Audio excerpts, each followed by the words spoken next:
England's top scientific advisor says vaccines are weakening but not breaking the link between virus and death. Well, Israeli officials suggest that the Pfizer vaccine may be less effective than it was earlier at preventing mild forms of the virus. They say the vaccine is still very effective in keeping people from getting seriously ill. And this has coincided with the rise of the more transmissible Delta variant. Well, our senior medical correspondent Elizabeth Cohen joins us now for more perspective on these numbers. Elizabeth, good to have you with us. So this data out of Israel clearly shows that this Delta variant is spreading. The vaccine is somewhat effective at slowing it down, certainly effective when it comes to preventing serious illness.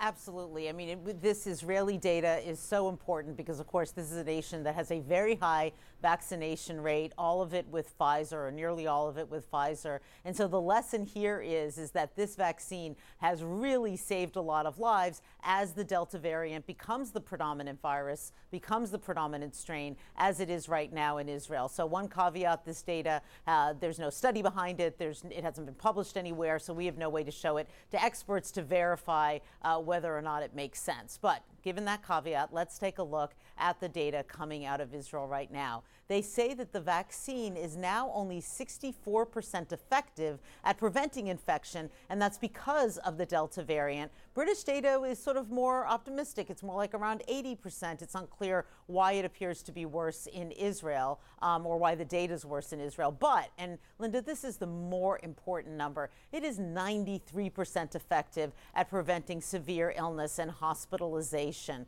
There's an internationally known vaccine researcher, Dr. Paul Offit, says if a vaccine keeps you out of the morgue and out of the hospital, that's a win. That's what vaccines are supposed to do. If you still get infected, and you just get a little bit sick, or you don't get sick at all, that is a win for the vaccine. So this shows that the vaccine does work, but it also shows that, you know, this coronavirus does know how to mutate. It's smart. It does know how to change. Lynda? Yeah, I want to ask you a bit more about the mutations and the variants that have developed.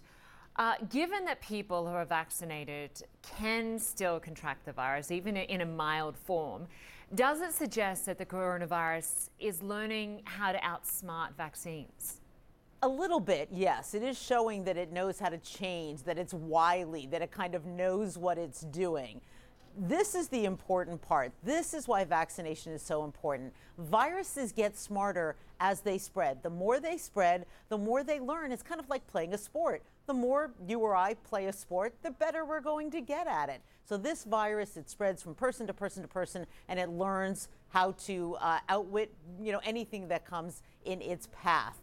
When people are vaccinated, it slows the spread, and the virus doesn't have that chance to learn. It doesn't have that same chance to learn person to person to person to person. That's why it's so important that people get vaccinated. It's a supply issue in many parts of the world, really in most parts of the world. In the United States, there is plenty of vaccine, but unfortunately, a third of the country has chosen not to get a COVID-19 shot. And I want to look at the data here in the US, Elizabeth, because it is clear now that over 99% of COVID deaths here in the United States are people who were never vaccinated, who haven't been vaccinated.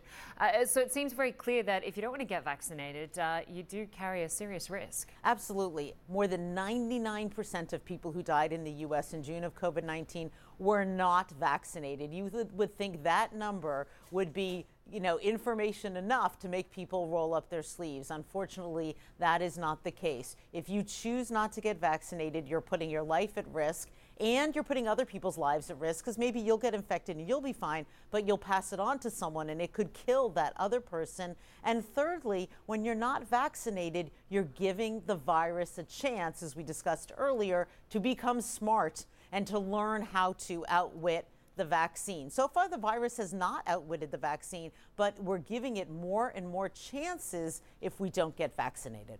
Exactly. Elizabeth Cohen, as always, good to have you on the program, breaking Thanks. it down for us. Thank you.